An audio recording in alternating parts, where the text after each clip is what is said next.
Thanks to the real experts who partnered with me to make the show happen in no particular order. Thanks to Encore Upholstery Studio for building our first prototype of the small cube, the soft cube.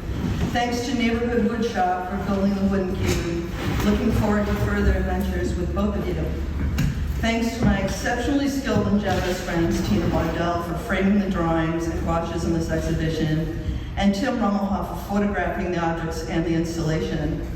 Thanks to Doug, Cyril, and the great team of preparators at Flanders Gallery for making all of this possible and for your great enthusiasm in doing so. It's been such a joy and an honor to work with all of you. And of course, thanks to all of you for attending tonight and supporting my work, whether schlepping me around, talking me off the proverbial ledge, or showing up. I don't want to go on too long, as I said, because I'm going to give everybody the information that interests them, so we'll leave some time for questions. For those of you first encountering my work, I should share that it's an integral part of a meditation practice that began over 20 years ago. Initially, I thought I might be able to map the evolution of consciousness by making objects and studying them over time. After years of daily meditations, my interests have shifted.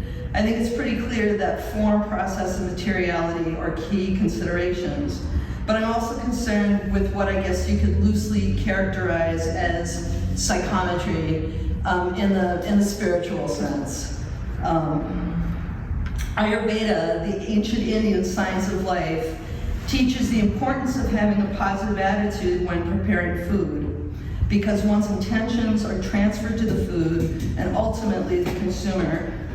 It may seem far-fetched, but how often do many of us recall with fondness nourishing home-cooked meals made with love as the most important ingredient? So this is my point of departure. When I sit down to work, I do my best to make sure I'm in the right state of mind, and I try to follow that rule regardless of the activity. Maybe that intention is discernible in the work, and maybe it's not. No matter what, it's changed me. I titled this exhibition Objects of Affection for a couple of reasons. One, because qualities of domestic objectness are key to this work. While we're in a white cube, I intend for these to be objects to enhance people's daily lives at any level that resonates with them. And the affection part is because they're made and offered with love. I made most of this work throughout the pandemic, the civil unrest in Minneapolis, and for those of you who don't know, I live within walking distance of where George Floyd was murdered by Derek Chauvin, and in the aftermath of an abruptly ended relationship I thought would last forever. I chose the bright oranges, yellows, and magentas for the sculptures because they evoke the joy I experienced as a small child as I discovered my identity as a maker, as well as the innate sense of knowing that all children have. Making these works has been a healing process as well as a homecoming.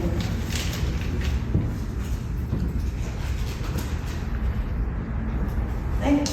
Thank you. So, anybody have questions? Have you all had a chance to look at the work? Or, yeah, I'll wander around if you want to.